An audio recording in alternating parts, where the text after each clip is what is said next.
This is Macro Voices with hedge fund manager Eric Townsend, the free weekly financial podcast targeting professional finance, high net worth individuals, family offices, and other sophisticated investors. Macro Voices is all about the brightest minds in the world of finance and macroeconomics telling it like it is, bullish or bearish, no holds barred. Now, here are your hosts, Eric Townsend and Patrick Ceresna. Macro Voices episode 140 was recorded on November 8th, 2018. I'm Eric Townsend. Variant Perception founder Jonathan Tepper joins me as this week's featured interview guest. Variant's highly respected indicators are telling a very interesting story, and we'll discuss everything from the U.S. equity market to China to Europe to housing in Australia, Canada, and the United States. As I mentioned on last week's show, Jonathan's new book, The Myth of Capitalism, has very little to do with his work at Variant Perception, so we'll include an overview of the book at the end of today's interview. Be sure to stay tuned after the feature interview when Patrick and I will be back to provide extended equity market coverage in our postgame segment. We'll also have an update for you on our live event plans in Vancouver on January 19th. And I'm Patrick Ceresna. Now, Eric, clearly the markets loved the results of the midterm elections. The market surges up to about the 2820 level on the upside, level we've been targeting for a little while. And now today, at least on the Fed, we have the markets taking a little bit I wouldn't call it a sell-off, and they're taking a step back. We're trading near the 2800 level at the time of recording. What's your take on the markets here? Well, to be sure, the bounce is on, no doubt about it. A big question is bounce how high, and does it continue? Because this bounce is occurring on lower trading volumes, which traditionally is a sign of a weak market. So is this just a short squeeze? Are we looking at that last squeeze before we eventually move to lower lows? Or could it be that 2600 really was yet another buy the dip moment that is going to take us to new all-time highs from there? This one, Patrick, clearly is going to require more coverage in our post-game segment, but I'll tell you what's on my mind right now is I don't know for sure that this is over, but it sure feels to me like the bull market is maybe ending. What I would really love is a short entry on this market. Now that we're back above 2800, I start to feel much better about the risk-reward perspective on shorting this market. But boy, shorting indices is dangerous business. If I'm going to short it, I want to short it with a fairly tight stop, and that means I need a technical setup. So I'm going to ask you for a little bit of feedback because, frankly, I know that you have been nailing this market with your big picture trading members. As we discussed off the air, you've got so much, it's probably going to have to wait for the post-game segment after the feature interview because you've got so much to say. So let's save it, but I really want to get your feedback. I want to short this market. I need some help figuring out where the entry is and how tight I can make the stop above it because, boy, I've been so convinced that it was finally over so many times before and been proven wrong. I'm convinced again that it's over. We're headed down from here. What if I'm proven wrong again? How do we structure a trade? How do we use options to hedge risk in order to set up a short that makes sense and protects against the possibility of being wrong? Let's save the rest of that for the post-game segment. Absolutely. You know, this level right around here is so important on the S&P, and so I want to share a number of charts with our listeners with some of the levels that are going to be really important moving forward. Anyway, let's move on to the dollar index. And really a dollar consolidation was really the name of the game, even in the post-midterm election period. But Powell comes out today. The Fed are still on path for the normal rate hikes that everyone's expecting, but the dollar at least has responded rather bullishly with a pretty strong update. Big breaks in the euro and the Japanese yen as we're speaking here. What's your take? Can we break out here in a big way on the dollar? I think we can, and as a dollar bull, I couldn't love this chart anymore. Nothing goes up or down in a straight line. We were going a little too strong and for too long on the upside for a while there. Now we've had a nice, healthy pullback, exactly as we predicted on last week's show. We tested down to that mid-95 handle, which had acted as resistance previously. Now it appears to be acting as support, and as we're speaking on Thursday afternoon, we're back a full big handle higher to 96. 96.51, just barely over 96.5. So we're headed higher. It feels to me like, hey, if you see a bull market and it's just going straight up, that's a setup for a blow-off top and a big reversal. What we're seeing here is a very healthy pullback. It makes perfect sense from a timing standpoint. You've got elections. You've got the Fed minutes coming out. Once you get past that news, it appears that the consolidation maybe is ending and that we're headed higher. I'm curious to know whether you would disagree with any of that. I know you've been watching this closely, but my feeling is the next test is at 97 to take out that prior high. From there, I think we get to 97.50 pretty quickly. At that point, there's going to be some resistance because you're flirting with that 61.8% retrace of the big move over the last couple of years.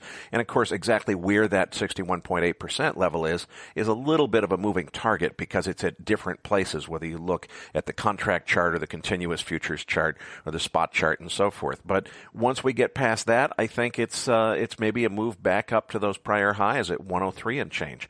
I'm still thinking the bullish scenario is intact here. I don't see any reason to think that the end is nigh for the dollar. What do you think? Eric, I completely agree with you that the trend is intact and there's lots of room for the dollar to go higher. For me, though, one of the big things is the implications of a dollar breakout. I was really looking for a period where if the dollar remained in consolidation throughout November into December, that could really fuel risk on and potentially even add to the existing kind of market moves that we've seen recently. But if the dollar was to just begin ripping higher here, especially now, just in the middle of November, it's not like even waiting to get going. I wonder whether risk assets really can continue to trug along, like ignoring the fact that this dollar is making such an extraordinary move. So it's going to be very interesting what the dollar does, but it's also going to be very interesting with the response the whole market is going to have to it. And that's something that we can talk about in the upcoming podcast. Nonetheless, I want to talk crude oil with you because all I have to say is, wow. We went from $77, crude oil looking like it was in bull trend. Brent was ripping higher on the upside. And we have just had a straight line move down on crude oil from, around the 77 level, now pretty much down to 60.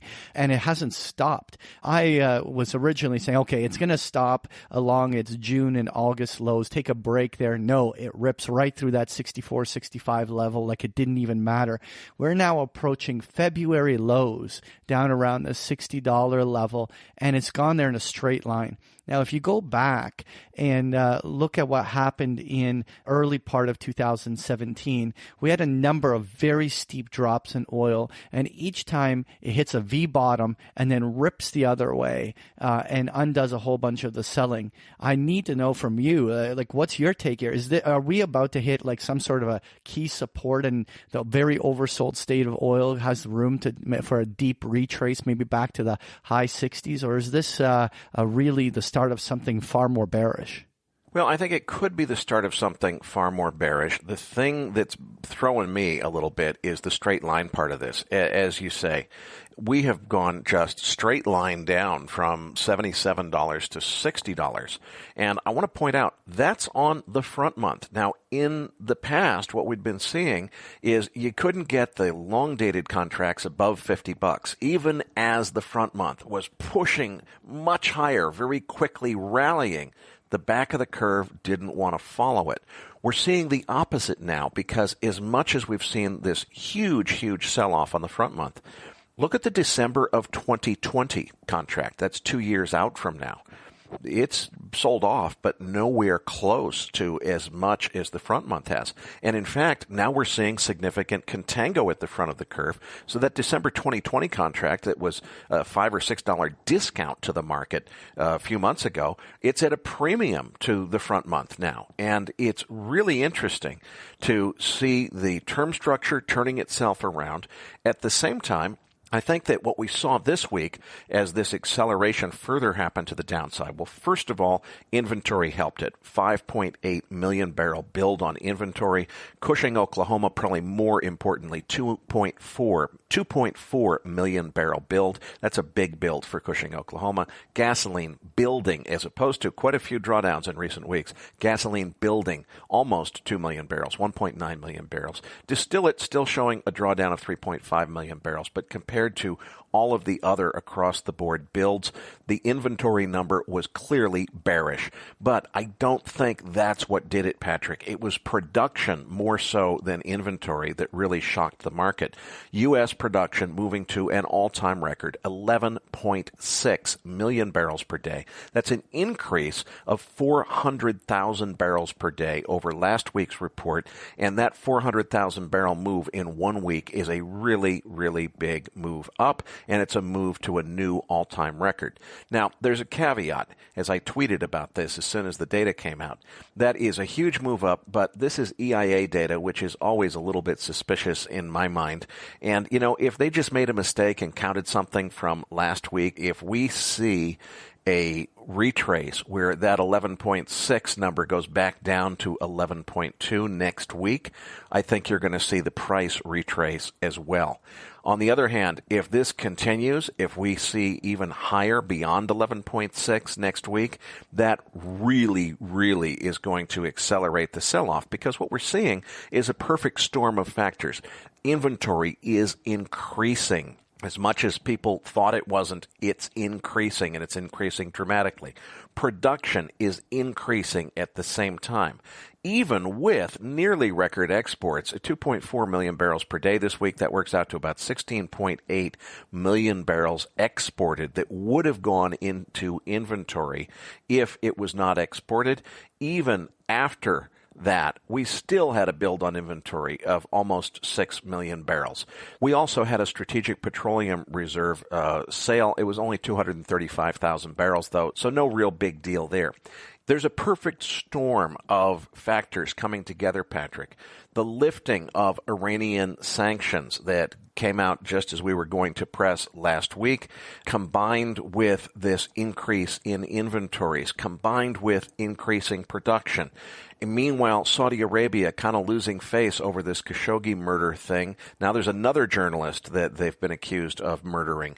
There's just a lot going on that is causing this dramatic sell-off. I note again, it's happening at the front of the curve primarily. So far, the back of the curve is not reacting. And even as I see some of the news reports, okay, oil falling on news that we have increasing inventories. Then today I saw a headline, oil rising this morning on record Chinese imports. Well, wait a minute. Is China really consuming more, or is China buying the dip? And are we actually seeing yet another bearish increase in inventory in the form of China just buying up more oil in order to stockpile it? A lot of analysts thought China was out of storage capacity a couple of years ago. Hey, they've had time to build more. I'm not really sure exactly what's going on, but when I see something like oil rising on Chinese imports, I think, wait a minute, are they importing it to use it, or are they importing it to store it?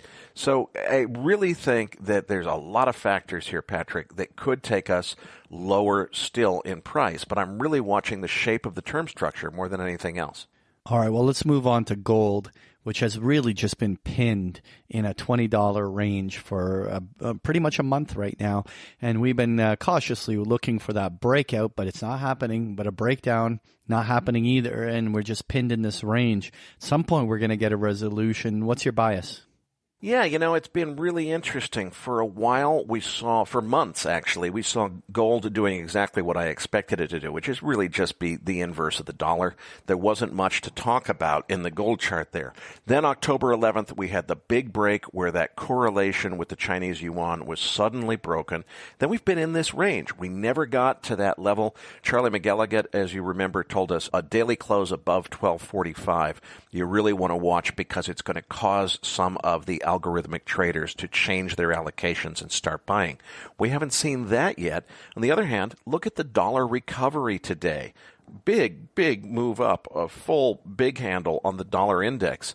Did we see gold tank? No, just down a little bit. So, as you say, it seems like the correlations that were there before are breaking down, but where a lot of people were saying, okay, that's the beginning of the really big move up, we haven't really seen that big move up either.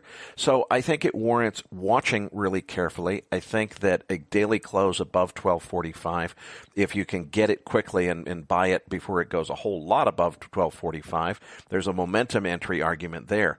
As far as a longer-term play, though, I still think there's room for gold to move much lower before this is over. But at the same time, I can't explain what's happened since October 11th. Before that, it was super clear to me. It's just the inverse of the dollar. It's as simple as that. At this point, it's more complicated, and I don't think anybody or any commentary that I've read fully explains the action that we've seen in price since the 11th of October. Let's move on to that 10-year Treasury yield. And all I have to say is 3.25. We're back at 3.25. I mean, this was where we were back in October. That was such a critical kind of level on the upside.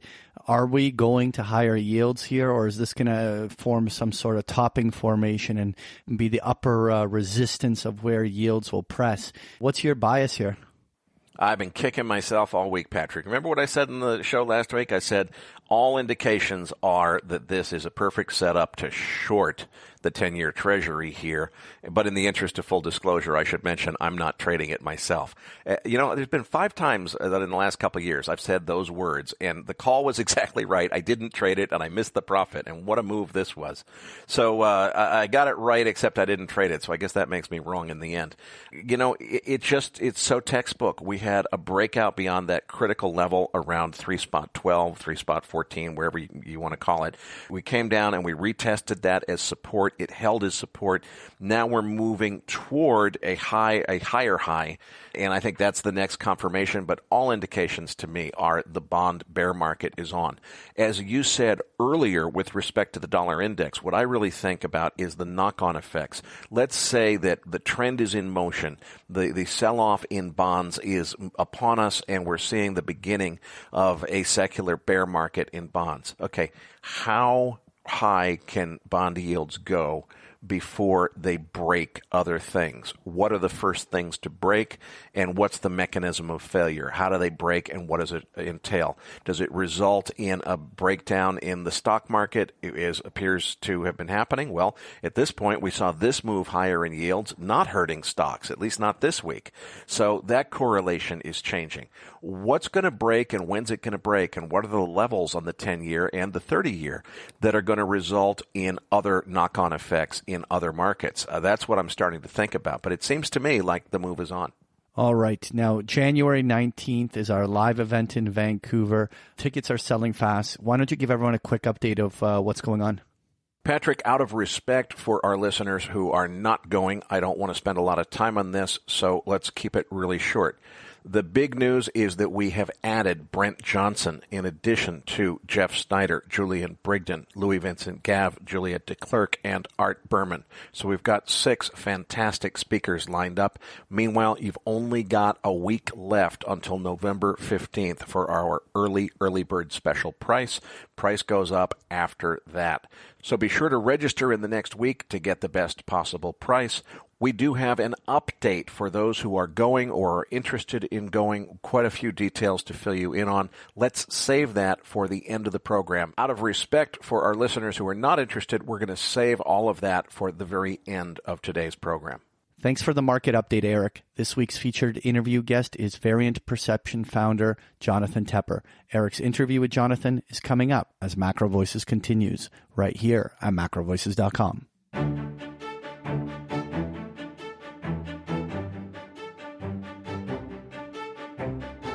And now, with this week's special guest, here's hedge fund manager Eric Townsend.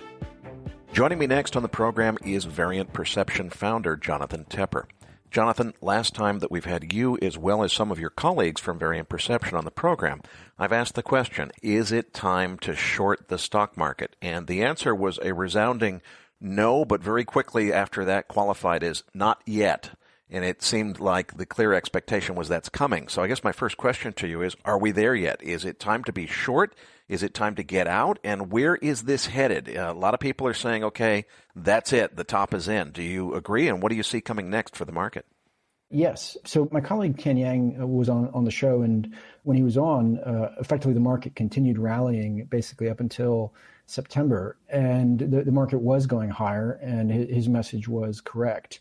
One of the key themes that we've been writing about this year was our recommendation to favor defensives over cyclicals. And if you look at, for example, the classically cyclical sectors of financials, home builders, and then you look at things like semiconductors, all of those have drastically underperformed the index over the last few months. So even within the market, obviously you have the index itself, which was trending higher up until October. But within that, you were seeing a big rotation going on. You were seeing defensive stocks starting to outperform, and then you were seeing cyclical stocks really get hit and smacked. And so the message that we've been giving to clients is one that's actually worked out tremendously well this year, and would have really made your year if you were a hedge fund manager. Almost all of our clients are family offices and hedge funds. And it's that sector rotation underneath the surface that's mattered. In late September, early October, we turned quite negative on the market. And part of that was that the market health indicators that we track had turned negative. We had various sell signals that had emerged. Some of these were based on heightened risk in terms of cross-asset class volatility and credit spreads. And others were based on just very poor internals and health for the main indices. So we did turn negative at late September, early October, and flag that to clients in our weekly sort of tactical update. So those, obviously some of our clients are longer term focused, and don't read the weeklies. But for the clients who do trade the market in the shorter term, that's what we were flagging. And now that we have seen more than a 10% sell-off, and of course for the last 10 years, every time there was a 10% sell-off, the right thing to do was to buy the dip. We're seeing at least the beginnings of a bounce, if not a full recovery. What do you think from here? Is this just another buy the dip opportunity that you should have bought 2,600 hand over fist, or is there maybe still new lows coming? Well, the latest sell-off has been quite interesting because it's been very persistent. It's been steep in terms of the price action, but we haven't genuinely seen huge signs of panic. So the VIX didn't go into the 30s or 40s, which you'd normally think of. We've not seen a rally in the 10-year note, for example, and yields have not fallen, which is normally what you see in panics. We've not seen widening corporate credit spreads. I mean, they've widened a little bit, but not much. And so we've not seen really sort of like extremes in panic, which normally indicates a sharp bottom. We have quite a lot of daily signals that flagged the bounce. But normally what happens in major market bottoms or even intermediate bottoms like 2015, 2016 is that you end up with what we call weekly buy signals, where we look at things that take longer to move and we look at how asset classes trade relative to each other. We've not really seen that this time around. And at the same time, I was talking to you earlier about how the weakness in the market was evident in late September, early October due to poor market health. That has been persistently bad throughout the sell-off, indicating possibly, and the time will tell, that we've seen a change in regime in terms of market health. Now, obviously, we're agnostic and stick to our tools, and we'll follow that, but we've definitely seen a turn in market health for the worse. Now, you mentioned the 10-year yield. We had a big resistance level around 3.10, 3.12 in there somewhere. Broke through it very aggressively, came back down and retested it as support, and now seem to be moving back up. Is the 35-year bond bull market decidedly over and the new secular bear market upon us, as many people are saying? And where do you see 10-year yields as well as 30-year yields headed from here? So I think that these questions are entertaining, but ultimately unanswerable and only answerable in retrospect. I think that it's very difficult to say whether the 30-year trend is over. We'll only know long after the fact. I think that given that the inflation is ticking higher in terms of core CPI and all the leading indicators we have are core inflation basically are continue to turn higher, and that's totally normal. Inflation lags the business cycle by about a year to year and a half. You would expect that until growth turns down, yields do tend to rise. And it's only when growth essentially collapses and turns negative or there's the expectation of that you start to get a rally in yields. But the other issue on the structural side is the tax reform that was done has basically blown a hole through the budget deficit. And the cyclically adjusted budget deficit now is the widest ever. And in the next downturn, the budget deficit is going to be of horrific proportions. And so I certainly think that supply is going to be an issue in terms of absorbing that, and people will likely demand higher yields. So you could argue that on a structural basis, yields should trend higher, given that the government is going to be running persistent deficits. I mean, the fact that we are where we are with economic growth and employment, and the government's running massive deficits, is deeply worrisome. Well, since we're talking about deficits, let's also touch on the U.S. dollar index. As we're speaking on Tuesday, a couple days before our listeners will hear this, we're just barely above 96 again. You know, we had seen a test of 97, came back down and retested 96. Seems like, to me, a healthy pullback, and maybe we still have higher to go on the dollar. What's your outlook for the dollar index and for the dollar in general against both developed market as well as EM currencies? So the dollar has a few short-term drivers and some longer-term drivers. They sometimes point in the same direction and other times point in opposite directions. The drivers in the short term are yield. The Fed is really the only one that's hiking, not aggressively, but they certainly are hiking. And most foreign central banks are still have very, very low rates, if not zero rates, and are still relatively accommodative. So the support for the dollar is still pretty strong.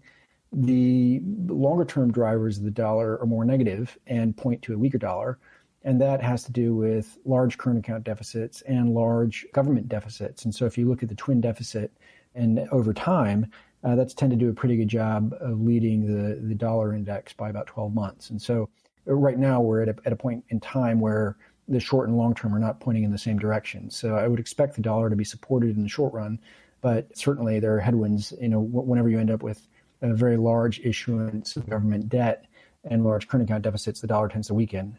So that's the sort of short versus long-term outlook on the dollar. And speaking of the dollar, let's talk about China and China's growth situation, and particularly the trade war situation between the Trump administration and China. We're still speaking actually on Election Day, so I wonder if a lot of this has been for public consumption going into the election, and if perhaps we're going to see a change of course out of the Trump administration once the elections are behind us. What do you think? So I can't pretend to have any insight into what the Trump administration or the Chinese may do. I don't live in D.C. I don't live in Beijing. I don't have any contacts. And the truth is, I don't think it's necessary in order to have an insight into Chinese economic growth. Variant Perception, which is the company that I founded with a couple of friends and colleagues, has leading economic indices for China. And these indices, we've run them basically since we started, so now almost a decade. And they've done a fantastic job of giving you an advanced read of 6 to 9 months on the Chinese economic cycle. And that has a massive impact on the pricing for iron ore, for copper, for the Australian dollar, and for other things that are China related. And even though we don't have contacts in China, the index actually does a great job. And so what it does is it tracks a variety of inputs that give you a good gauge of China's money and credit situation. And that provides a lead. So this year, for example, we've been fairly negative on Chinese growth since the start of the year. And that's given us an advanced read effectively on a lot of these assets. But what's fascinating is if you go back to 2015, when people worried about major yuan devaluations, and 2016, our index had turned down in 2014, 2015. So we were negative at the time. And then when everyone was maximum negative on China and emergings in January of 2016, our indicator was shooting up. I mean, it was like a huge upturn. And we were very, very positive, particularly when people were worried about like Brazil, which is exporting iron ore to China. So the leading index does a great job of getting you out front of some of the most cyclical, profitable trades out there. And so our index gives us an insight into Chinese growth. And I can tell you that I'm sure the trade war is bad, and I'm sure that it's going to have some impact. But the slowdown that we've seen in China this year predates trade war problems and certainly is not driven by them. It's driven by domestic monetary conditions. What are your indicators telling you about inflation? So that depends on which country you're in. We have leading indicators for inflation in the G20, country by country. And inflation lags the economic cycle. So if you think about it intuitively, if let's say you're a boss at a factory, you don't fire your workers, just because you have a good month or two of sales. So employment lags the business cycle. Just like employment, if you run a supermarket, you don't start hiking your prices just because you have a good or bad month of sales. So unemployment and inflation are two of the most lagging indicators possible when it comes to the economy. So if you know where the economy was 12 months ago, you can generally get a good read of where inflation is going to be in the future. A lot of the inputs that go into a leading indicator for inflation essentially are taking stock of where the economy was 6 to 12 months ago and then projecting that forward. And the leading indicators for inflation on the core inflation side continue to point higher. So we're going to keep seeing core CPI grind up. Headline inflation is going to roll over a bit, mainly because the rate of change of the dollar and oil has sort of turned down. Therefore, I think you'll see headline CPI roll over while core itself is going to keep on driving up. But it is broadly similar across a lot of other countries. And as growth slows down, then you'll start to see inflation itself grind down too. A lot of people are saying that this big move down we've seen in oil is maybe signaling an economic recession or other economic slowdown that's coming. Does that jibe with what your indicators are telling you, and how do you see the move in oil generally? So interestingly, oil tends to do very well going into a recession, and you might argue that it helps cause the recession by being too high. So if you remember, oil is normally doubled right before recessions. It doesn't mean that you always get a recession if oil doubles, but that frequently does happen. And so oil collapsed from 2014 and then bottomed essentially early 2016 and then has doubled since. And so it's very similar to the 98 to 2001 period where oil collapsed after the Asian and Russian crisis and then doubled into 2000, and then you got a recession in 2001. So you could argue that we've had a similar dynamic at play. Oil clearly has doubled and gone up. And then when you look at emerging markets, everyone looks at oil in dollars. But if you look at oil in Turkish lira, or you look at oil in Argentinian pesos, or a lot of these emerging currencies, oil is by far higher than it was in 2008. So clearly it tends to be a drag on economic growth when it takes a larger part of the global wallet. And that's fairly negative. But that's just one input. It's not the only input that determines recessions. It's clearly negative. It's a drag. But you would never base your entire investing strategy on that. Jonathan, let's come back to Europe where you are. Tell us, some people have said the situation with Italy is we're finally seeing major Eurozone countries falling apart the way Greece did a few years ago. Other people say it's just a flash in the pan, no problem. How do you see the big picture of the European outlook, and is there risk of a contagion of further exits from the Eurozone by major countries after Brexit? What do you see coming, and what's the outlook? So in the case of Europe, what's quite interesting is that the euro itself, I think, is a completely flawed currency, badly designed. It took them quite some time to get the central bank buying peripheral bond markets. The countries themselves did not understand the implications of the euro. So for the first 7 or 8 years, inflation basically proceeded as it did pre-euro, even though the central banks in Spain and Portugal and Greece and Ireland and Italy didn't control monetary policy the way they used to. And so once the downturn happened, then suddenly not only did you have an epic collapse in Spanish and Irish bubbles, but then you basically had peripheral countries that had vastly overvalued currencies, like a Spanish euro was very overvalued relative to a German euro. And they've had to try to adjust their unit labor costs. And then they couldn't have the central bank buy their own government bonds. And also they couldn't inflate away their debt in the government bonds. And after that, basically once the ECB started buying, they were helped in the short run, and it brought down borrowing costs in Spain and Italy. What we're now seeing is that the market itself is repricing, where the Spanish and Italian yields have been very high. They then went absurdly low, being priced near Germany, and now they're starting to widen again. When there is the next downturn in Europe, and there will be, it's a matter of when, not if, then people have to worry about the level of Italian debt. And Italy can't devalue the euro the way that it did with the lira in the past. And they have to hope that the ECB will buy the debt. So this is clearly causing a conflict. I don't pretend to have any knowledge about the Italian political situation or about what might happen in Italy. I'm reassured by Italians I know, the economists, that they won't exit the euro. I think that normally it's the strong currency that leaves currency unions. So it would be more likely that if the euro breaks up, it's because the Germans get fed up with the situation in the same way that the Russians got fed up with the ruble zone and ended it. It wasn't the stands, that exited. So I think Europe basically, we're likely to see more trouble in the Italian bond markets and repricing. But I think it's unlikely, based on history, that Italy would be the one leaving the euro area. I think it's more likely that eventually the ECB buys all periphery debt and the Germans get tired of free riding. And in the same way that the Czechoslovakian currency was broken up, it was because the Czech Republic got tired of the Slovaks. And normally that's just the way it works when currency unions break up. Another topic that we've had quite a bit of interest in on this program has been housing. And we've talked about U.S. housing, which seems to have rolled over, but particularly Australian and Canadian housing. And I know that you did a boots-on-the-ground tour. You were on 60 Minutes doing a special about housing. Give us a little bit of background, but from there, I'd really like to hear the update of what you see on the horizon now as current economic events are unfolding. In the case of housing, obviously housing markets are national and even local in terms of city.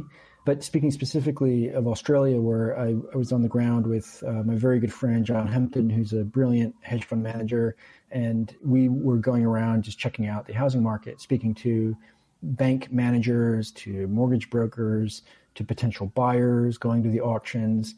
It was truly crazy. And what we realized was that the standards for lending were quite poor. And there was not a lot of verification of costs in terms of, how much people were spending on children's education or rent or anything housing related. And then at the same time, there were almost no verifications on income. And so most of the mortgages at the time, over 40% of them were interest-only mortgages. So people were really not repaying principal. They were essentially speculating on the increase in the price of the houses. Howard Marks said that if you're too early, you're effectively wrong. So I would say that I was wrong in the sense that I was too early. But in Australia, over the last year, they've had what they call a Royal Commission, which is essentially an independent body to look into the behavior of banks. And everything that they've uncovered has corroborated the work that John Hempton and I did, and pointing out that the very poor and lax lending standards that were at play. Due to this pressure, the banks in Australia are now having much tighter checks on income and costs, and the credit is really turned down and is drying up. And so what you're seeing is declines in prices at a national level. And then within specific postcodes, you're seeing sort of 10 to 20% declines, particularly at the high end in Australia. So we are seeing a downturn in Australian housing. Building permits have rolled over. The entire economy is massively geared towards the real estate sector, and that's created an enormous wealth effect, which has fed consumption, car purchases, and retail purchases. So there is very much a slowdown and downturn at play in Australia. And as you said, this is a very national and to some extent regional and local market. What do you see in Canada? So Canada, what's interesting in Australia is there was quite a lot of building in Australia. And if you remember the Spanish and Irish examples, there was enormous building going on in those. And generally that's quite toxic for prices because excess supply is the worst thing possible for prices. Canada does have excessively high valuations, particularly in Vancouver, the craziest. Toronto is closely behind. So Canada, unlike Ireland or Spain or the US or even Australia, has not seen a tremendous increase in supply in terms of building permits and new houses. It's gone up a bit, but nothing crazy. And while the Canadian housing market is overvalued, particularly in Vancouver and Toronto, you could argue that that's much more of a affordability or valuation issue. Certainly, like any bubble, there's signs of fraud, but it's not as worrisome from a supply standpoint as in some other countries. And I think that it's probably much more that if you're investing in Canadian real estate, it's not a good deal because you're paying too much for it. But I don't see like rampant oversupply in the way that I've seen in other countries. And what about the United States? The U.S. is very interesting. I was extraordinarily negative on the U.S. housing market, and almost all my personal portfolio was betting against mortgage lenders and home builders in the financial crisis. Those trades worked out pretty well. And what's interesting is because I became so familiar with the data, I turned incredibly bullish on U.S. housing essentially in 2011 and early 2012, and we dedicated an entire monthly to the basically calling for housing bottom in the U.S. and long housing in early 2012. And that was because you'd just seen a complete collapse in new building. And at the same time, household formation had continued apace. So in the case of the U.S., the housing supply demand dynamics are fairly positive. Everything's local, but still across the board, it's still pretty positive. The problem right now in the U.S. is that 10-year yields gone up, mortgage rates have gone up, and on a cyclical basis, that reduces volumes and building permits. And so it's a headwind. And I think that that's really what we're seeing. And so Variant has been writing about this for clients for most of the year and flagging the slowdown in housing. And if you look at specific stocks that are housing related, and I mentioned earlier, we were talking about this earlier in the program, the cyclicals versus defensive trade, building stocks and housing stocks are the most cyclical stocks around. And they've cratered very much in line with what we were talking about. So our clients who were reading our research were forewarned about the housing downturn. Jonathan, I want to switch gears now and talk about a completely different subject. Our listeners are used to smart finance guys like you writing books, and usually the book is going to be some kind of basically marketing campaign for whatever business you're in. You've written a book that has absolutely nothing to do with what you do at Variant. And I know from talking to you off the air that you have become extremely passionate personally, really completely aside from your career and what you do at Variant, in this book that you've written called The Myth of Capitalism. So before we even get into the book, what's going on with Jonathan Tepper? Why? You're a very successful guy. Your research is very well respected. Most people would assume if you're going to write a book, it's going to be in line with the work you're doing at Variant. What has motivated you to get involved in a project that has nothing to do with your career, really, in this book that you've written? So the book is titled The Myth of Capitalism. I'm extremely pro-capitalist, despite this being a critique of capitalism.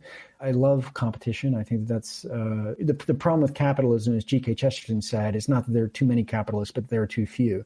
And the book really came out of some discussions I was having over beers with friends in London, where Piketty's book had come out, and Piketty talked about there was this fatal flaw in capitalism.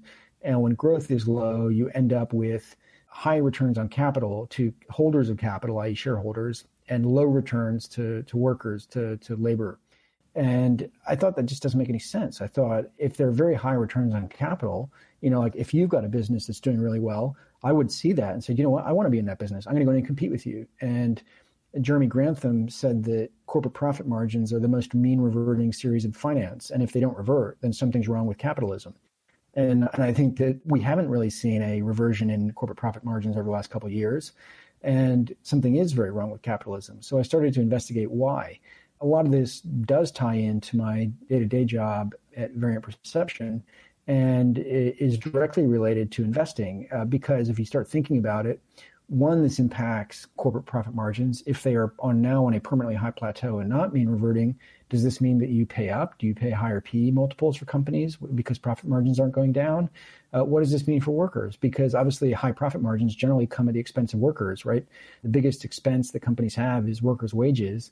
And part of the reason why profit margins are high is that the labor take of GDP has never been lower. So while the reason I was interested in this subject was very much from a personal standpoint, it does overlap somewhat with the work I do on a day-to-day basis. And so I was able to then bring some of my insights or tools to bear.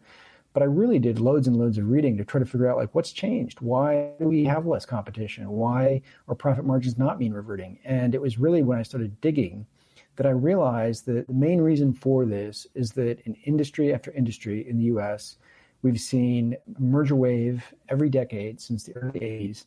And the merger wave has basically, it's like the sort of, the U.S. Sweet 16 in the NCAA basketball or the World Cup, where you start out with 16 teams and you go down to 8 and then 4 and then 2 and then 1. And what's happened is we moved from like an open economy with lots of competitors essentially down to oligopolies and monopolies in many industries. And that has an impact. It affects the way everyone lives, whether it's in the US or Canada or the UK. If you are, and the Canadians know this, particularly when they pay for their, phone bills. The US people know this when they pay for their cable bills or they pay for medical bills. When there's no competition, the prices are very high. And this clearly means you get higher prices. It also means that wages are lower. And overall, because barriers to entry tend to be very high, I have a chapter on regulation, that you just get fewer competitors coming in. And so it leads to a collapse in startups. And so a lot of this talk about a fatal flaw in capitalism and secular stagnation, I think goes straight back to the loss of competition. And that's really what the book's about. The book is titled The Myth of Capitalism, Monopolies and the Death of Competition.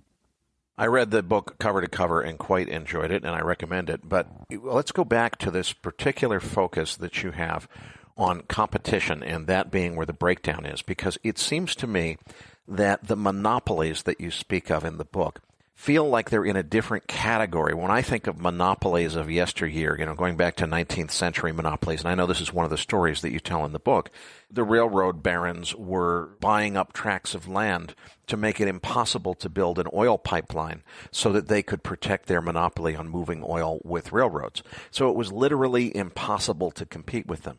Now, I think that somebody looking at some of the monopolies that you focus on in the book, such as Google, would say, wait a minute, there's nothing that stops someone else from building a better search website and coming and offering a better version of Google.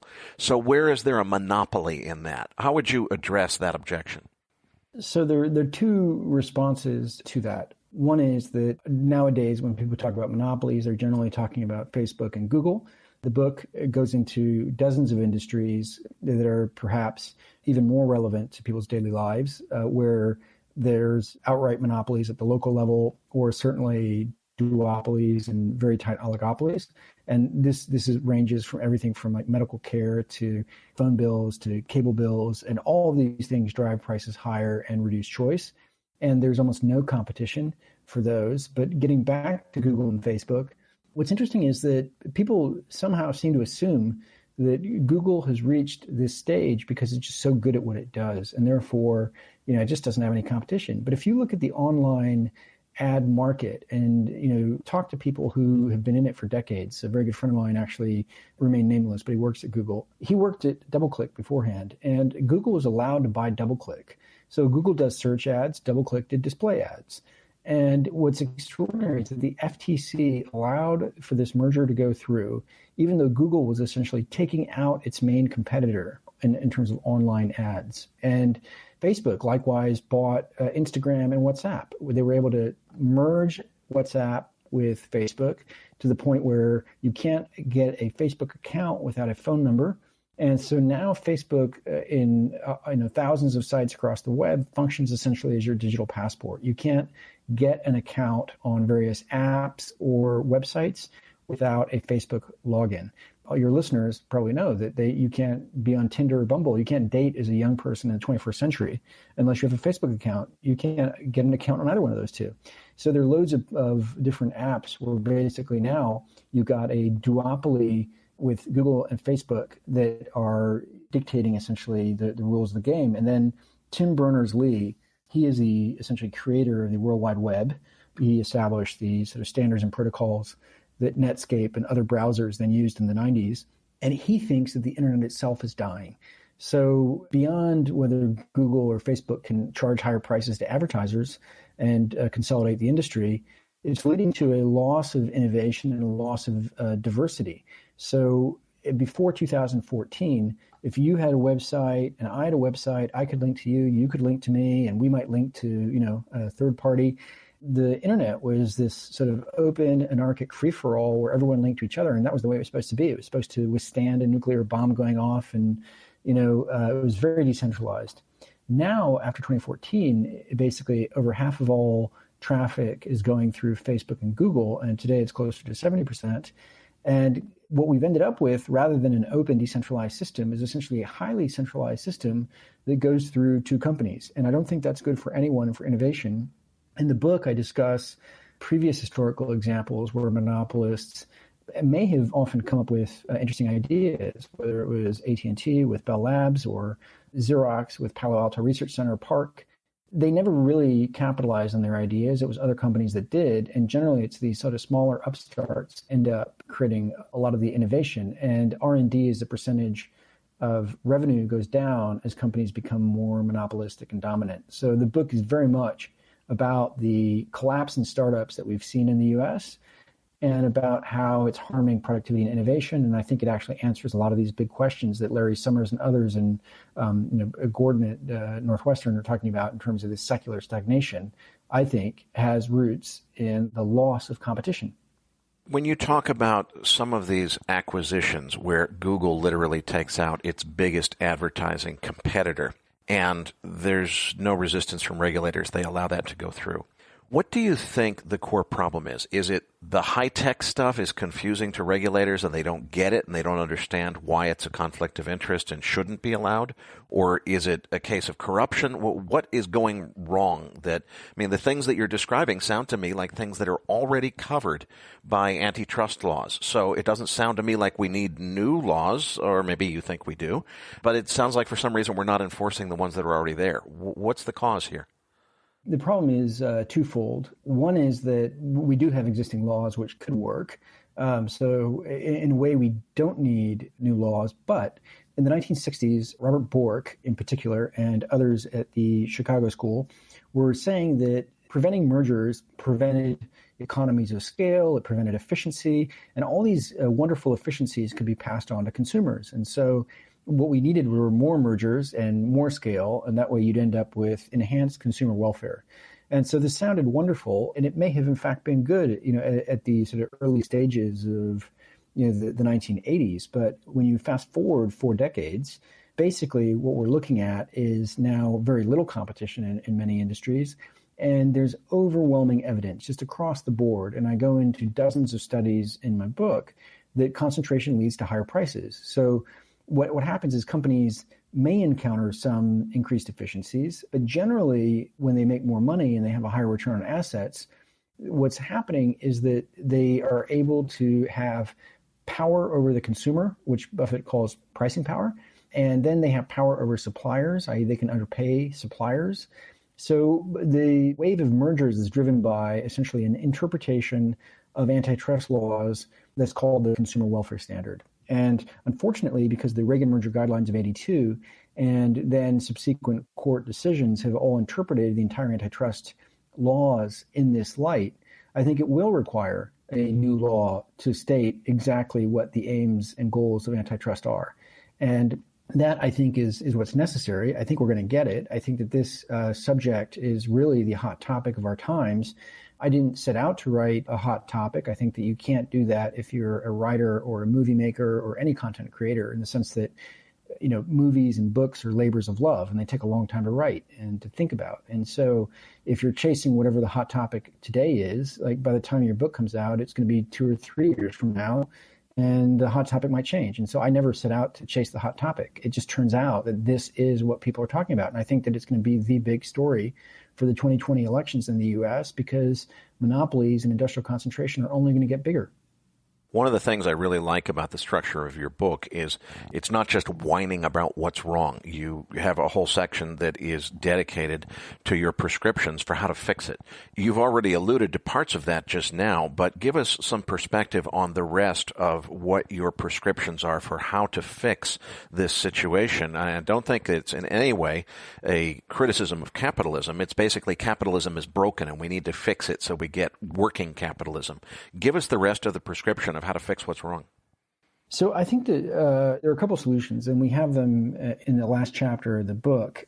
A book that simply points out that there are problems is not particularly useful. I mean, it's a starting point, but it's incomplete. And so what I've tried to do in the last chapter of the book is provide a couple simple, humble recommendations. The first one being, there's extensive evidence showing that when you get below 6 players in an industry, you get price increases. And so rather than have complicated court cases working out whether conduct is bad or not, an even simpler solution is to say, do you know what? the FTC and the DOJ should not sign off on mergers that reduce an industry down to fewer than 6 players. And I think that's like, lawyers call that a per se rule, which is essentially a black and white rule, rather than sort of judging each one on its merits. And it makes complete sense. It's a very easy to administer rule. That's the first one. The second one is that we need to break up companies that have merged to become big and reduce competition. So previous bad decisions have to be undone if we want to move forward and progress. That's the second one. And then the third one is essentially regulation itself acts as a very significant barrier to entry in many industries. To the extent that we have too much regulation, and to the extent that regulation serves the benefit of the regulated companies, we need to reduce regulation and have more sensible principles rather than rule-based regulation, and that will promote competition. So that is one of the main things that I recommend, and I have an entire chapter on that. And so those are like very simple, obvious solutions, and they're not the only ones. And I certainly hope that the book is able to spur a greater debate and to make people think about the main themes that are covered in this book, because I think that it matters to everyone, whether it's left and right. The book is not partisan in the slightest. I want to pick up on that left and right aspect because as a new author myself, I'm not only envious, Jonathan, I am in awe of the endorsements that you have managed to get for this book. On the extreme left, you've got Yanis Varoufakis, the Greek politician. On the right, you've got Neil Ferguson. You've got Kyle Bass. You've got Nobel laureates. You've got Harvard professor Ken Rogoff. You've got huge, huge names of famous people. What in the world happened? How did you get the attention of so many people that are all endorsing this book and telling people to read it? So I was very pleasantly surprised and did not expect to get the reception that the book got. You know, I'm just realistic. I'm not cynical, but I'm realistic. And I thought, I love the book. I think it's important. I think it's interesting. But, you know, will everyone else like it the way I do? I don't know. And what's fascinating is that a lot of economists teach someplace, so therefore they're accessible. You can find their email address on their website. And I just sent them a very, very simple note saying, look, I've written a book. It's about industrial concentration monopolies. I think you might enjoy it. Would you like to read it? And I suspect that they're bombarded with thousands of book requests per year because that's just the way the world works. But what's interesting is that I didn't know when I started sending these emails out that the theme of Jackson Hole, the Global Central Bank Conference this year, was on industrial concentration. And so clearly this is the topic of our times and people are writing about it. And so in a way, I don't know almost anyone who endorsed the book, but when I sent it to them, essentially I was saying, hey, here's the topic of our times. I've got a book on this. Would you like to read it? And fortunately, they liked the book. They universally told me they thought it was a great read. Like they basically read it cover to cover, and which I think is a good sign because it's quite rare for an economics book to be a page turner. But also, essentially, I think it's an important book in the sense that this matters to workers who are wondering why they're not getting a wage increase. It matters to consumers wondering why they're paying for ruinous medical bills, and essentially medical bills are the main reason for bankruptcy in America. And it matters a tremendous amount from the standpoint of democracy, meaning that are we going to have crony capitalism, or are we going to have capitalism that serves the many and not the few? And whether you're on the right and you want more competition to make capitalism actually work, or whether you're on the left and you think that people should have a fair shake and we need a slightly more egalitarian society, the book appeals to both, which is why you end up with sort of hard-nosed hedge fund managers like Kyle Bass and Paul Marshall in London recommending the book, and then Yanis Varoufakis on the left recommending the book. This is a book that people should find something in it for themselves, whatever their political beliefs are. Jonathan, we're going to have to leave it there, but before we let you go, please first tell our listeners who are interested in Variant Perceptions Research Services where they can find more information. And also, when is the book going to be released and where is the best place to buy it? Thank you. So the book starts shipping from Wiley on the 12th, which is next week. Amazon has the date a little later, but they ship when they get it. And Amazon is a monopolist, meaning they're the only buyer of books, and they are essentially a monopolist in many ways. And so I do recommend ordering it from your local bookstore if you can, ordering it from Barnes & Noble. But our website, mythofcapitalism.com, has links to order from loads of bookstores. And then in terms of Variant Perception, people can find more information about the company, Variant Perception, at variantperception.com. And you can sign up we have like a newsletter that goes out. We've also got the blog. There's the Twitter account. And if you work at a hedge fund or family office, Variant Perception provides research to institutional investors. Please do get in touch. And I think that a lot of these tools that we've been talking about can help clients navigate markets. And so I hope people enjoy the book, and I certainly hope they enjoy the research. Jonathan, thanks so much for a fantastic interview. Patrick Ceresna and I will be back as Macro Voices continues right here at macrovoices.com.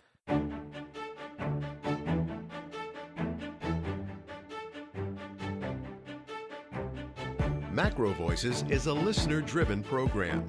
Please email requests for specific future interview guests to requests@macrovoices.com.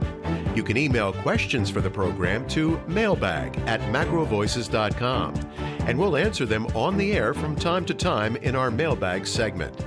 We also welcome your suggestions for how we can improve the program. Now, back to your hosts, Eric Townsend and Patrick Ceresna. Eric, it was great to have Jonathan back on the show. In the past, when we've had him on, he's always talked about Australian and Canadian housing, and we're always looking for his play-by-play as to how things are developing in those different markets. I just thought it was really interesting that he is really just not that bearish on the Canadian real estate market the way he is in the Australian one. I'm always curious as to how the Canadian market will play out, but clearly his bearishness lies in the land down under. Anyway, what did you take away from the interview? Well, I agree with Jonathan on that. Last time I was in Australia, I remember talking to people there, and it was astonishing to me just how much denial existed about the housing bubble.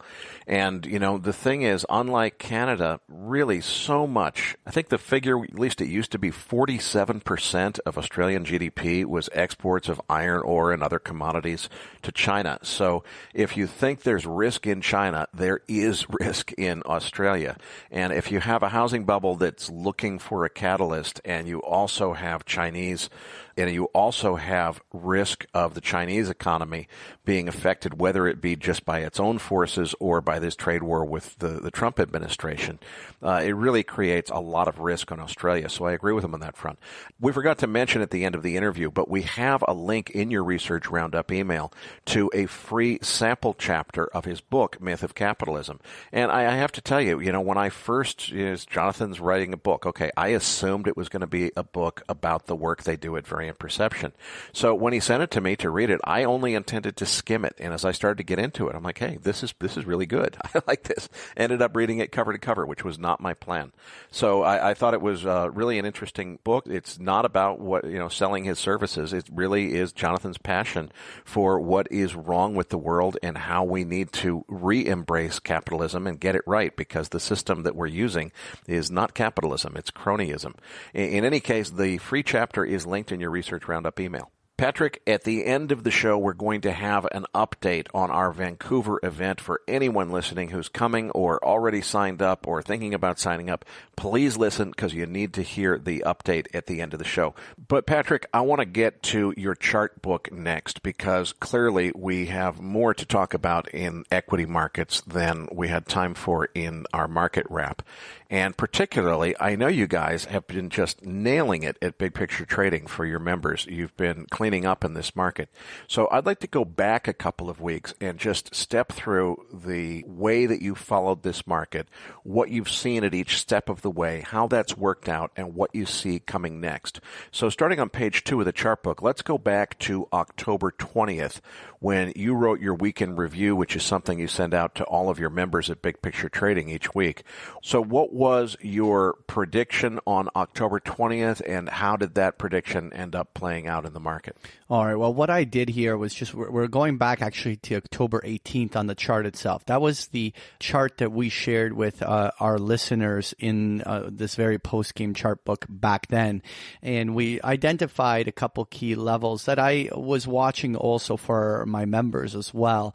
And so on the weekend, when I send out my weekend review, I just copy and pasted the excerpts of what we were watching. And just like we were sharing during that episode back then, we were talking about those those key levels at 2750 and 2720. More importantly, it was about what we would expect if the market broke those levels. And all along, even back on the 20th, we were looking for a washout that if those levels broke, we would see a drop down to about the 2600 to 2650 level on the downside. And so there's techniques we use that were measuring out where we are looking for these different moves to happen. And that was a key target for us, even going back, 3 weeks. Okay, and then you did another weekend review that you published October 27th. How did that one play out? Absolutely. And so on October 27th, that was over the weekend as well. Obviously, that following Monday was a pretty big key day in the markets. And now we re-emphasized on that October 27th that we were still watching our key level as this 2600 to 2650. And while we acknowledged that there was a number of people talking about those 2550 levels from February and April were the lows, that our methodology still demonstrated it being at this moment an incredibly poor risk-reward proposition to keep shorting the market. So we were using the weakness down into that 2600 to 2650 zone to do most of the covering of our short sells during that drop. Subsequently, what we were looking for at that time, back on the 27th, was that we said, look, at some point the bulls are going to drive a 50 to 70 point rally in the markets, probably targeting something near 2720 on the upside. And we were basically saying what will happen at that level is going to tell us everything we need to know, which is that if the sellers just hammer a rally of that magnitude, the moment it pops, then the selling's not done. But yet at the same time, if we see that won't happen, then we're looking for a target up towards 2800 on the upside. Okay, so moving on to page 4, where are we today? What do you expect? What are the numbers to watch? And what are the important levels on the S&P that are going to be indicative of where we're headed from here? Absolutely. So over this past weekend, we sent out a note to our members that we were basically watching that 2670, 2680 level. And so long as the bulls can hold the line in there, that we were looking for this market advance to come to 2800 to 2850. And right after those midterm elections, the market just ripped up there, and we find ourselves here around the 2800. We obviously were as high as 2820 on the upside, but we're in this kind of 2800 zone more or less right now. And so this is a really interesting moment in the markets because we have pretty much retraced more than half of the entire decline. And so neither is this a screaming buy anymore. Well, it could arguably be a screaming short. We'll talk about that in just a moment. But I think the most important thing is we approach this level around this 2800 to 2850. It's what the market decides to do up here at this very level is going to decide the fate of the market for probably even the next 6 months. And this is what we're watching. And so I want to move on to page 5, which is really what I wanted to kind of set up. So we had this big rally. We faded it off the low. But how does this play out from here? And rather than me just pulling out random scenarios, I wanted to kind of overlay 3 past scenarios to kind of give us a roadmap of what the market would do if it was acting like a move in the past. And so what I wanted to do on this page 5 was to compare this to what if this was the same scenario as at the beginning of the 2007-2008 bear market? 2, what if this was the same as what happened in February and April earlier this year? The third scenario is, what would this look like if this was very similar to the 2016 Jamie Dimon bottom, and then the market was just roaring up for a big rip higher in a new bull phase? And so what I wanted to do was draw out the 3 different scenarios. And what's interesting is both under the scenarios of, well, first of all, let's start off with the more ominous bear market scenario. One that I think that both of us have, at least it would be very interesting to see if it develops. We certainly have our biases to what we think will play out. But if this was to play out the same as 2007, 2008, and this was that kind of November rally we saw back in 2007, then this rally should already start fizzling out here in the next few weeks. We should see the bulls gain no further real traction. Maybe we might see, 2850 at best on the upside. We should see selling and then failed rallies. the distribution becomes far more active, and then by December into January, we should already see heavy new selling coming in. That's what would have to happen for that kind of 2007 scenario. So you're thinking, is that what you think is going to play out? Well, I am so torn on this thing, Patrick, because in so many ways I feel very, very strongly convinced that this entire move up since 2009 has been fueled by artificial factors. It's not real economic forces. It's central bank supplied liquidity. And now that we have the Fed unwinding that and starting to shrink its balance sheet, it logically makes sense that it's time for everything to go in reverse. This should be over, and we should be headed lower in markets. I have very, very strong conviction in that opinion. The thing is, Patrick, I've had that strong conviction quite a few times before, and the market has just pressed higher. And I can tell you with absolute 100% surety that if we move to new all-time highs, I will be astonished. That's a 100.0% probability. I will be astonished if it happens. Doesn't mean it won't happen. It just means I'll be astonished. So I don't know if I can find a technical setup that I really have confidence is a great setup so that it enables a tight stop. I really feel like there's a good case for this is it, and that we're headed lower and that a bear market is upon us. But I don't want to take a lot of risk on that. I want to look at either option strategies or a setup for a tight stop above so that my downside is limited if I'm wrong yet again on this crazy market. Right. And so what I want to do is just speak to our listeners that are bullish, right? Not everyone agrees with us. And in fairness, that's what makes a market, is the different opinions. And so what I wanted to do is to give the scenario as well here. What would it look like if this was very similar to 2015 and 16? So just to kind of go back, we had the 2015 market plunge to the downside that was driven by the China drop. It was like the August 3-day little flash crash. And then we, once again in January of 2016, got hit hard with the market with another massive sell-off, very reminiscent of two sell-offs that we had this year. And after that sell-off in January of 2016, it's nicknamed the Jamie Dimon bottom, where he came in and did a huge buyback of his own stock, or bought a whole bunch of stock as an insider. And the market just reversed on the news and then just went higher from there. And so what I wanted to just share was this idea, well, what would it look like if it played out like 2016? Well, in that scenario, we should see throughout November and December the S&P 500 make it back to 2,900 to 2,950, right along those September highs. And even though then the breakout should probably not happen till next year, but we should consolidate along those highs, and then sometime in probably January or February, the S&P would break to an all-time new high and rip. So that would be the scenario if that was to play out that way. That's not my favorite scenario, but I always say the unfolding reality before us trumps everything. And so while I can build all the bear scenarios I want, if the bulls are winning the tug of war, I'm going to have to just change allegiances, right? Okay, Patrick, so what are you and your members at Big Picture Trading actually doing here? What's the trade? Because you've given us a lot of scenarios. How do I actually play this? Well, really, in my mind, I feel even if this plays out to being a big shorting opportunity and downside, my intuition is that the selling doesn't just start from here.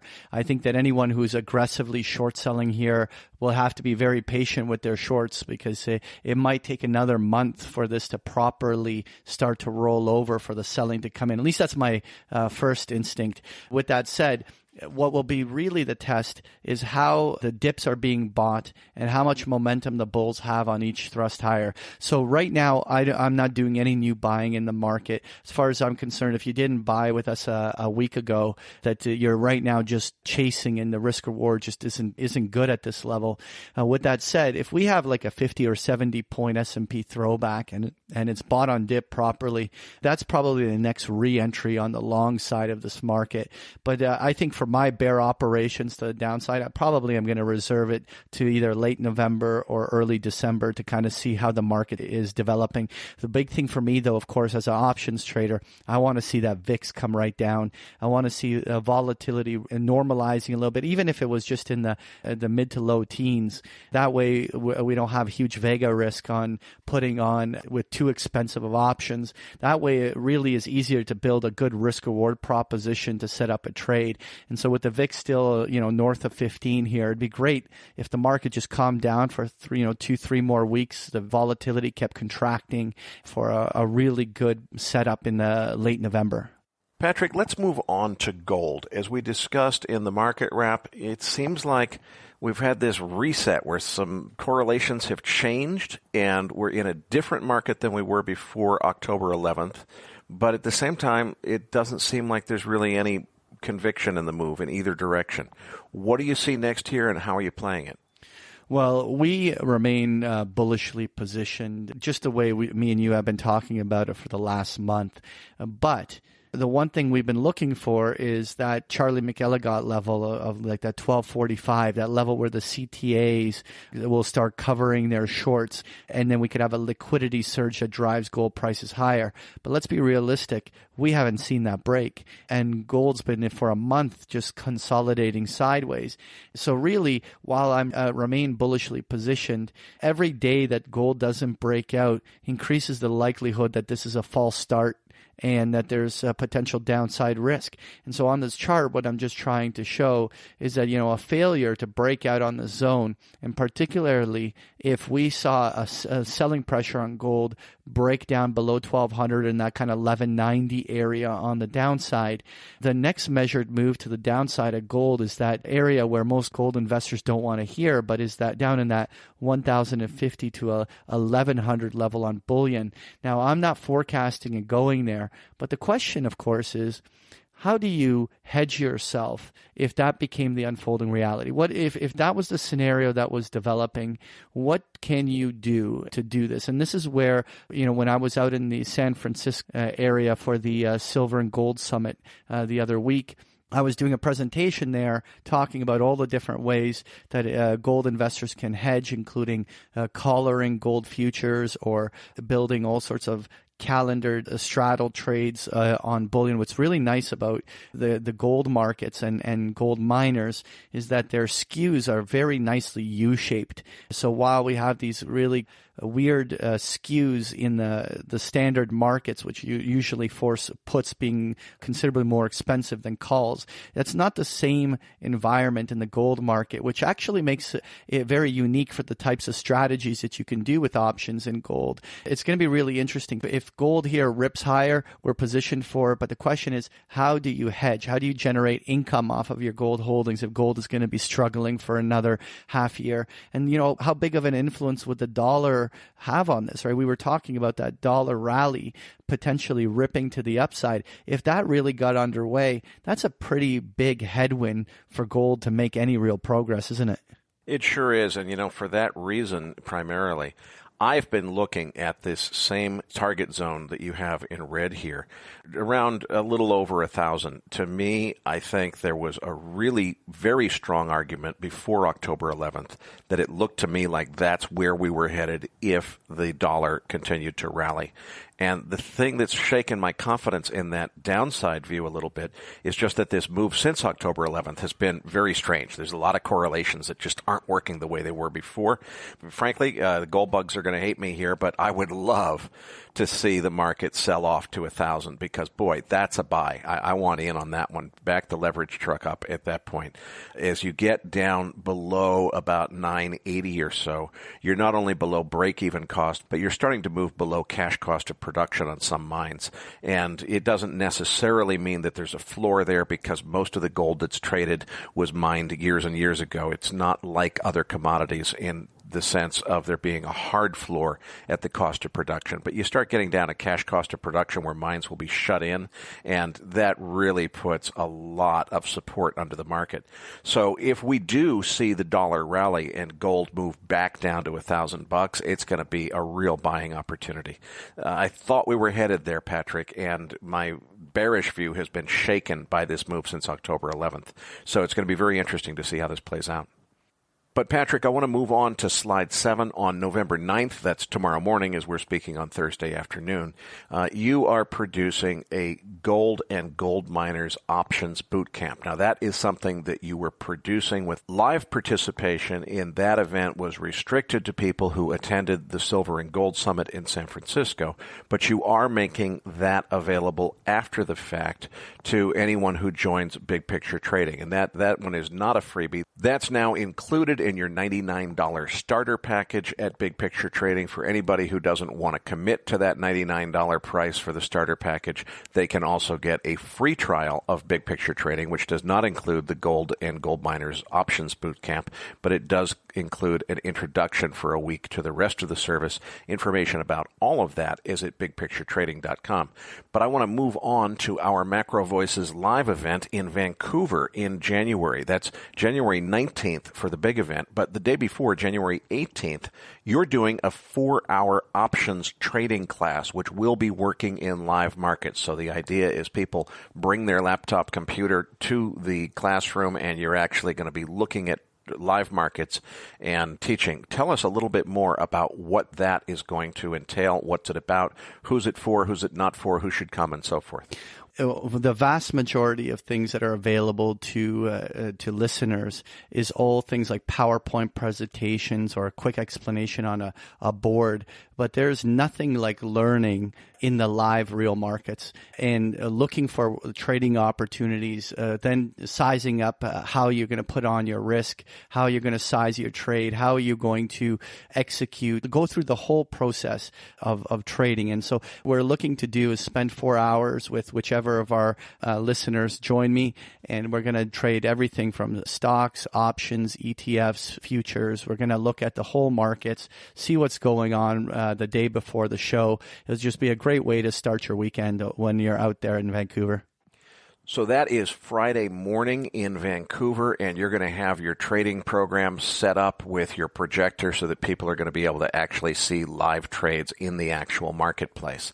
That's Friday morning. Then the big event, Macro Voices Live, comes Saturday, but the feedback that we've gotten from our attendees in Toronto was they particularly valued the networking opportunities to both meet and talk to other listeners as well as to meet our speakers face to face. So we've planned 2 receptions and meet and greet events for the Vancouver event. On Friday evening from 6 to 9 p.m. at the Hyatt on the top floor with a spectacular view of the waterfront in Vancouver, we're going to have a reception there again with our speakers, which is Jeff Snyder, Julian Brigden, Juliet DeClercq, Louis Vincent Gav, Art Berman, and now we've added Brent Johnson to the program. Then Saturday, we've got that lineup of speakers as well as our town meeting forum. Then Saturday evening, we're going to do another reception meet and greet, which is an opportunity to network with our speakers and other attendees. I want to give everybody an update, though. We've had a couple of snafus with the registration system at Hyatt. It's come to our attention that some of you may have been overcharged for your hotel rooms. You should not be paying any more than $205 Canadian per night. That's about $156 US dollars per night. We are going to get to the bottom of this and make the Hyatt fix this, but you need to be on our group discount code. It's very important in order to get the best price on your room and also for the event to be credited for your room night, because that helps us to be able to negotiate the next event. So it's real important to us that everybody be credited. The Hyatt screwed up with their registration system. It's been fixed now, so hopefully nobody should have any difficulty. If you have had any difficulty, if you have been charged more than $205 per night, or if you've not been able to book under the group code, please email us at info@macrovoices.com and we'll get to the bottom of it for you. So we are going to solve these minor problems with the Hyatt, but we're really looking forward to meeting you and for this event.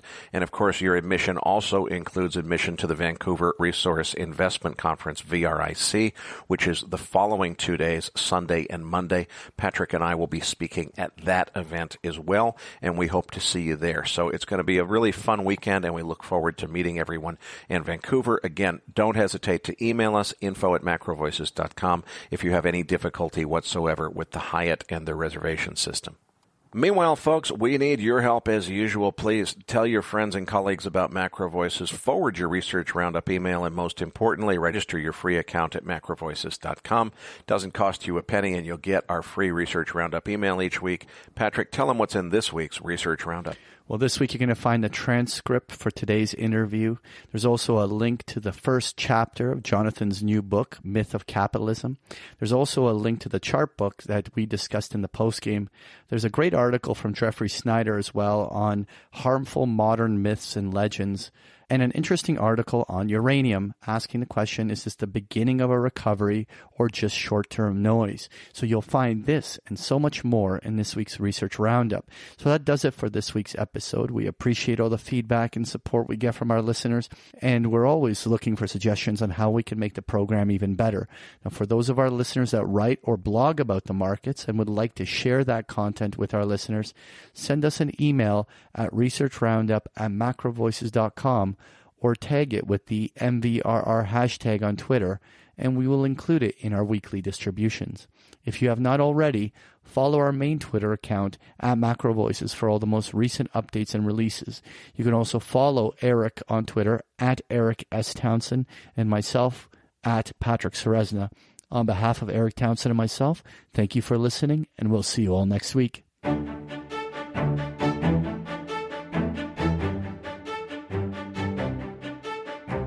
That concludes this edition of Macro Voices.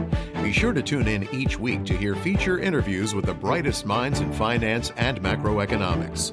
Macro Voices is made possible by sponsorship from BigPictureTrading.com, the Internet's premier source of online education for traders. Please visit BigPictureTrading.com for more information. Please register your free account at macrovoices.com. Once registered, you'll receive our free weekly Research Roundup email containing links to supporting documents from our featured guests and the very best free financial content our volunteer research team could find on the internet each week. You'll also gain access to our free listener discussion forums and research library. And the more registered users we have, the more we'll be able to recruit high-profile feature interview guests for future programs. So please register your free account today at macrovoices.com if you haven't already. You can subscribe to Macro Voices on iTunes to have Macro Voices automatically delivered to your mobile device each week, free of charge. You can email questions for the program to mailbag@macrovoices.com, and we'll answer your questions on the air from time to time in our mailbag segment. Macro Voices is presented for informational and entertainment purposes only. The information presented on Macro Voices should not be construed as investment advice. Always consult a licensed investment professional before making investment decisions. The views and opinions expressed on Macro Voices are those of the participants and do not necessarily reflect those of the show's hosts or sponsors. Macro Voices, its producers, sponsors, and hosts Eric Townsend and Patrick Ceresna shall not be liable for losses resulting from investment decisions based on information or viewpoints presented on Macro Voices. Macro Voices is made possible by sponsorship from BigPictureTrading.com and by funding from Fourth Turning Capital Management, LLC. For more information, visit macrovoices.com.